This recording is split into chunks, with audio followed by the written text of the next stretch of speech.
Mi cuñada robó un nombre de mi casa, sin saber que pertenecía a la víctima secreta de su propio hermano. Cuando la gente habla de la muerte de mi esposo, siempre usan las mismas frases. Fue una tragedia horrible. Pobre, qué mala suerte. Imagínate, desviarse solo por un venado. Asienten con la cabeza, ponen cara de lástima y pasan a otro tema. Para todos fue eso, un accidente espantoso en la carretera, de esos que le pueden pasar a cualquiera. La policía cerró el caso rápido. Peritajes, declaraciones, informe final, perdió el control del auto al intentar evitar un venado, se salió del puente y ya está. Solo yo sé que 5 minutos antes de que muriera, él estaba gritando por teléfono conmigo. Y que fue mi llamada la que lo descolocó por completo. Recuerdo el tono exacto de su voz. No era la de un hombre inocente, herido porque lo acusaban injustamente. No. Era la voz de alguien acorralado, furioso porque le habían descubierto algo que no podía justificar. Yo no estaba imaginando nada, no era una esposa paranoica. Tenía pruebas. Las tenía impresas, guardadas, ordenadas. Y antes de marcar su número, estuve mirando esas hojas durante mucho rato, con las manos temblando. 2 meses antes del accidente había encontrado el segundo teléfono. Estaba escondido bajo el asiento de su camioneta, envuelto en una vieja sudadera. Lo vi de puro milagro, estaba limpiando el coche porque íbamos a llevar a mi madre al médico y me agaché para recoger unas monedas que se habían caído. Metí la mano debajo del asiento y mis dedos tocaron algo duro, rectangular. En el fondo yo ya sabía que nada bueno podía salir de eso. Cuando lo encendí, lo primero que sentí fue un nudo helado en el estómago. No sé explicarlo de otra forma. No fue sorpresa, fue más bien confirmación de algo que no quería admitir. Había mensajes, notificaciones, conversaciones que no existían en el teléfono que yo conocía. Y ahí estaba ella. Demi. 16 años. Estudiante de su clase de matemáticas. Leí los mensajes con el corazón golpeando en mis oídos. Él escribía diciéndole que se veía hermosa con sus vestidos, que le encantaba cómo le quedaba el uniforme, que no podía dejar de pensar en ella. Comentarios que intentaba adornar con chistes, como si eso los hiciera menos asquerosos, menos evidentes. Yo pasaba las conversaciones, uno tras otro, sintiendo que el piso se me movía. Él contaba los días para su cumpleaños número 17, lo tenía marcadito como si fuera algo que hubiera estado esperando toda la vida. Le escribía que su novio no la merecía, que era un inmaduro, que un hombre mayor sí sabría tratarla bien. Un hombre de verdad, así se describía. Había mensajes donde hablaban de encontrarse después de la escuela, de pasar a recogerla en su camioneta para llevarla a un lugar privado donde nadie los molestara. Ella se reía, dudaba, volvía a responder. Él insistía. Su nombre aparecía una y otra vez, mezclado con emoticones, con promesas, con insinuaciones. Lo peor no fue ni siquiera eso. Lo peor fue ver lo planificado que lo tenía. Había registrado hoteles a 2 horas de distancia, guardados en notas con fechas. Había estado buscando leyes de consentimiento en 3 estados distintos. Había comparado edades, excepciones, tecnicismos. Lo vi con mis propios ojos, páginas guardadas, capturas, enlaces. En cada conversación con Demi, su tono era el mismo, paciente, cariñoso, protector y calculador. Le estaba empujando, poco a poco, a cruzar una línea que ella ni siquiera podía entender bien todavía. Yo me imaginaba su cara de niña, creyendo que un profesor interesado en ella era algo especial, algo romántico. Lloré mientras leía. No esas lágrimas escandalosas de película, sino un llanto silencioso, constante, que te quema la garganta. Me dolía por mí, por la vida que creía tener, y también por esa chica. Por esa niña que todavía estaba hablando de tareas y exámenes, mezclados con mensajes de un hombre que debería haberla protegido, no perseguido. Imprimí todo. Cada conversación. Cada captura. Cada plan. Cada búsqueda. La impresora trabajaba y yo me quedaba mirando las hojas salir una detrás de otra, como si fueran pequeñas puñaladas ordenándose en montoncitos prolijos. Al final las apilé, las puse en una carpeta y la escondí bajo nuestro colchón. Dormía sabiendo que, literalmente, la verdad estaba presionando contra mi espalda cada noche. Durante 2 meses no dije nada. Lo observaba. Lo veía preparar sus clases, revisar trabajos, hablar del colegio como si nada. Se sentaba frente a la televisión, se reía conmigo, me daba un beso rápido antes de salir. Y todo el tiempo yo escuchaba en mi cabeza su otra voz, la que usaba con Demi, cariñosa, suave, insistente. En la casa, a veces, tomaba el teléfono secundario cuando él salía y revisaba si había mensajes nuevos. No sé por qué me torturaba así, pero lo hacía. Y cada vez estaba peor. Más confianza, más coqueteos, más planes sobre qué harían cuando ella cumpliera 17. Él pensaba que lo tenía todo calculado. Yo también empecé a planear. No fue un impulso del momento, por más que me gustaría decirlo para sentir menos culpa. No. Tomé la decisión con la cabeza fría y el corazón destrozado. Empecé a guardar fechas, horarios, fotos. Conseguí una carpeta extra en mi computadora. Llevaba una especie de diario donde anotaba lo que veía, lo que él decía, incluso cómo cambiaba cuando le llegaba un mensaje de ella, la sonrisa distinta, el brillo en los ojos. Esa impaciencia de adolescente que no encajaba con un hombre adulto. Tenía claro que no iba a quedarme callada. Que no iba a dejar que él esperara al siguiente cumpleaños de Demi como si fuera un regalo para él. Pensé en sus padres, en sus compañeros de clase, en la escuela confiando en él. Pensé en que, si yo no hacía nada, nadie lo haría. Ese día, el día del accidente, yo ya lo tenía todo preparado. Había decidido ir a la junta escolar con las pruebas. Había impreso lo suficiente para dejar copias. Tenía la carpeta lista, con su nombre, con fechas, con los mensajes más claros, esos que no dejaban espacio a dudas. Mi plan era hablar con la dirección, con alguien que pudiera hacer algo real, que lo frenara. Pero antes, quise llamarlo. No sé si fue por rabia, por necesidad de mirarlo metafóricamente a la cara antes de desmoronar su mundo, o porque una parte de mí quería escuchar qué decía, aunque fuera por última vez. Quizá esperaba, muy en el fondo, una confesión, un lo siento, algo que me hiciera sentir que todavía quedaba un rastro de humanidad en él. Marcó mi dedo casi solo. Cuando contestó, su voz sonaba normal, como si estuviera conduciendo sin prisa, como cualquier otro día. ¿Qué pasa? Y dijo, casi distraído. Yo respiré hondo. Me temblaba todo el cuerpo, pero mi voz salió más firme de lo que esperaba. Ya sé lo de la chica, le solté.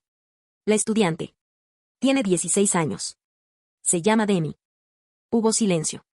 Un silencio tan pesado que sentí que el aire entre nosotros se congelaba. Luego lo escuché jadear, como si se le hubiera cerrado el pecho de golpe. No sé de qué hablas, contestó al fin, subiendo el tono. Estás loca, estás inventando cosas. No le di espacio para maniobrar. Le dije que había encontrado el segundo teléfono.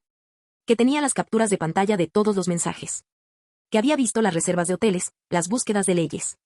Que sabía lo que estaba planeando para después de su cumpleaños. Que esa tarde iba a ir a la escuela con todo eso en una carpeta. Su respiración se volvió más rápida, más ruidosa. Empezó a gritarme. Que yo estaba destruyendo a nuestra familia. Que iba a arruinarle la vida por unas conversaciones inocentes. Que no entendía nada. Que era una exagerada. Que él nunca haría algo así. Yo seguí. Le dije que no iba a permitir que siguiera manipulando a esa niña. Que no lo estaba llamando para pedirle permiso ni para negociar. Solo para avisarle que ese mismo día iba a exponerlo. Fue entonces cuando todo cambió. Escuché un sonido extraño a través del teléfono, llantas derrapando, como un chirrido largo que te eriza la piel. Luego un golpe sordo, metálico, fuerte. Un ruido de impacto que no se parece a nada más. Y después, nada. Silencio. Al principio pensé que la llamada se había cortado. Me quedé con el celular en la oreja, diciendo su nombre, una vez, dos, tres. Pero no había respuesta. Solo ese silencio pesado, roto por un zumbido lejano de fondo. Colgué. Miré la pantalla. Pensé en volver a marcar. No lo hice. Me quedé sentada en el borde de la cama, con el teléfono entre las manos, sintiendo como mi corazón golpeaba contra mis costillas. Pasaron minutos que se sintieron como horas. Me levanté, caminé por la casa sin rumbo, volví a sentarme. No lloré. No grité. Solo, esperé. Esperé 20 minutos antes de marcar al servicio de emergencias desde el teléfono de la casa. Cuando preguntaron qué ocurría, dije que creía que mi esposo quizá había tenido un accidente, que estaba conduciendo por el puente y la llamada se había cortado de repente, que estaba preocupada. Di la ubicación aproximada, el modelo de su auto, su nombre. Mi voz sonaba extrañamente calmada. Por dentro, yo ya sabía. El resto fue mecánico. Llegaron las autoridades. Hubo reportes, llamadas, visitas. Encontraron el auto debajo del puente, el metal hecho trizas, el frente destrozado. Dijeron que se había desviado para evitar un venado, que había perdido el control, que había atravesado la barrera de protección. Los paramédicos dijeron que todo había sido muy rápido. Yo asentí, escuché, firmé donde tenía que firmar. Nadie preguntó por qué él iba tan alterado. Nadie revisó sus últimos minutos de llamada con la lupa con la que yo los revisaba en mi cabeza una y otra vez. Nadie supo que, 5 minutos antes de morir, él estaba tratando de defender lo indefendible mientras yo le enumeraba cada mensaje a una menor de edad. La investigación oficial no encontró nada sospechoso. Caso cerrado. Pasaron 3 años. 3 años en los que aprendí a vivir con el peso de saber exactamente qué estaba haciendo mi esposo antes de salir de ese puente, y exactamente qué estaba haciendo yo. 3 años en los que guardé la carpeta bajo el colchón, intacta, con el nombre de Demi escrito una y otra vez en esas páginas. Y entonces, mi cuñada Patricia quedó embarazada. El embarazo de Patricia fue un espectáculo desde el primer día. Ella siempre había sido así, competitiva, ruidosa, obsesionada con demostrar que su vida era mejor que la mía. Cuando yo me casé, ella se comprometió a los 2 meses. Cuando compramos casa, ella casualmente encontró una más grande. Si yo cambiaba de auto, ella aparecía con uno más nuevo. Pero esta vez era distinto. Esta vez, la forma en la que hablaba del bebé me escocía bajo la piel, aunque yo misma no entendiera por qué al principio. Durante meses publicó cada detalle, el primer ultrasonido, la revelación de género, el cuarto pintado, las compras, las fotos tomadas con un profesional. Y yo, desde la distancia, solo observaba. Comentaba lo justo, mantenía las formas. pero no había nada en esa alegría suya que lograra contagiarme. Había algo que no sabía explicar, un nudo que llevaba meses escondido y que yo prefería no tocar. El mes pasado anunció el nacimiento. El bebé pesó 3,5 kilos. Saludable, rosadita, perfecta. Subió fotos del hospital, ella despeinada pero radiante, su esposo emocionado, la bebé dormida en una cobijita blanca. Hasta ahí, todo normal. Incluso, por un segundo, pensé en darle like, en dejar un comentario amable. No lo hice, pero lo pensé. Hasta que vi el nombre. Demi. Se me helaron los dedos. Sentí como mis rodillas casi cedían. No era un nombre común. No podía ser coincidencia. Mi mente trató de encontrarle otra explicación, cualquier explicación, pero no había ninguna que encajara. Esa noche no dormí. Daba vueltas en la cama, mirando el techo, sintiendo como el pasado que había logrado mantener bajo control empezaba a empujar con fuerza. El nombre se repetía en mi cabeza una y otra vez, casi con eco. Demi. La niña de 16 años.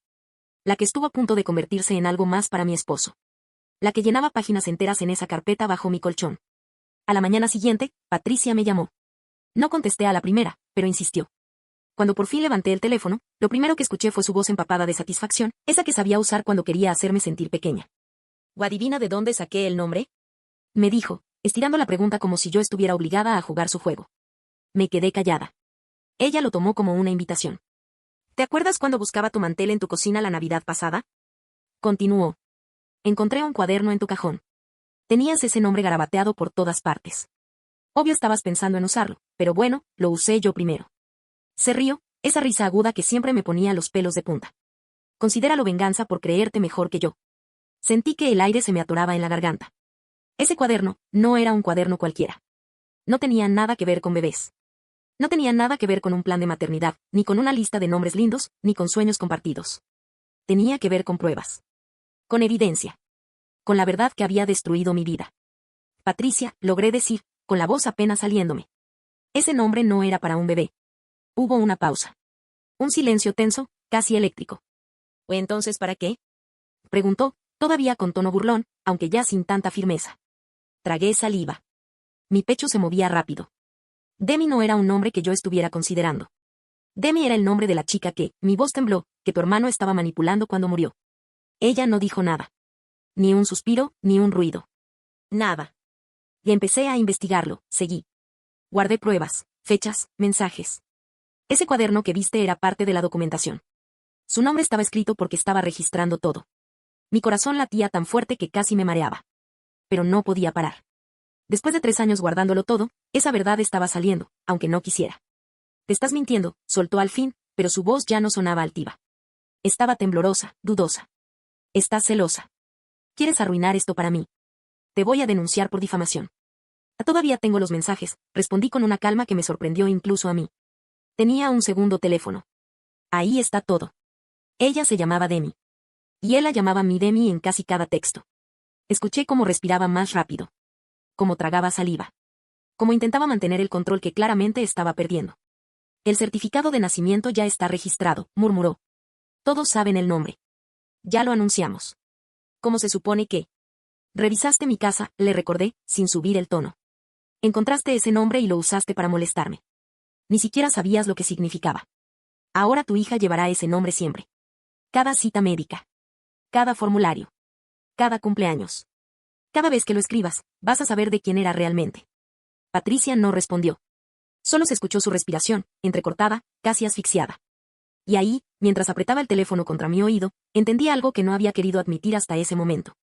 El pasado nunca se queda quieto. Siempre está buscando la forma de salir, aunque uno intente enterrarlo. Y ese nombre. Demi. Era la prueba de que mi pasado estaba a punto de volver a mi vida, sin pedir permiso. Cuando colgué, me quedé con el teléfono en la mano, mirando a un punto fijo de la pared sin realmente verlo. El silencio en la casa era tan denso que casi podía escucharlo. No sé cuánto tiempo pasó, si fueron segundos o varios minutos, pero sentí como todo dentro de mí empezaba a soltarse, como si el peso de 3 años hubiera encontrado una grieta por donde filtrarse. No estaba orgullosa de nada de lo ocurrido. Ni de lo que descubrí. Ni de cómo lo enfrenté. Ni de cómo terminó. Pero lo que Patricia había hecho no entraba en ninguna categoría de error normal. No fue una coincidencia. No fue mala suerte. Fue una mezcla de ignorancia, ego y necesidad de competir conmigo sin siquiera entender de dónde había tomado ese nombre que ahora llevaba su hija. Durante el resto del día, mi teléfono no sonó. Ni un mensaje, ni una llamada. Silencio absoluto. Me imaginaba a Patricia hablando con su esposo, tratando de explicarle por qué había elegido un nombre sacado de un cuaderno que no entendía. Quizá intentando convencerlo de que yo estaba mintiendo, de que lo inventé todo para lastimarla. O tal vez revisando mentalmente la escena de aquella Navidad, buscándole sentido a algo que jamás lo tendría. Yo no moví la carpeta debajo del colchón. No la abrí. No revisé los mensajes viejos. No necesité hacerlo. Solo me senté en la sala, apagué las luces y dejé que la oscuridad llenara todo. Ahí, por primera vez en mucho tiempo, no traté de justificar lo que había pasado ni de encontrarle un nombre al tipo de culpa que me acompañaba desde aquella llamada. Simplemente estaba. Respiraba. Recordaba. Mi esposo había tomado decisiones horribles. Había cruzado límites que no admiten excusas. Y yo había sido la persona que encendió la mecha del final. No buscaba redención, tampoco castigo. Había aprendido a vivir con la realidad porque no tenía otra opción. Pero lo que sí tenía claro era algo. Patricia jamás debió tocar ese cuaderno. Jamás debió tomar ese nombre y convertirlo en un trofeo, en un arma para competir conmigo, en una burla disfrazada de demostración de poder. Y aunque yo no tuviera intención de involucrarme más, ella ya había quedado atrapada en su propia decisión. Su hija llevaría ese nombre toda su vida. Demi. Un nombre que ella eligió por despecho, sin saber a quién pertenecía realmente.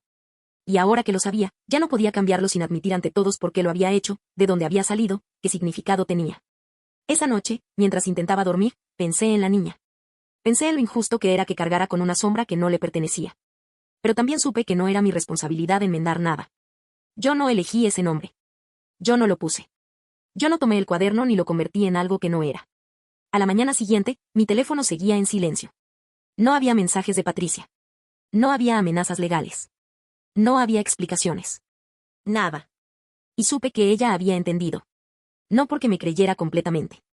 Sino porque ahora sabía que yo tenía pruebas. Que no había inventado ese nombre.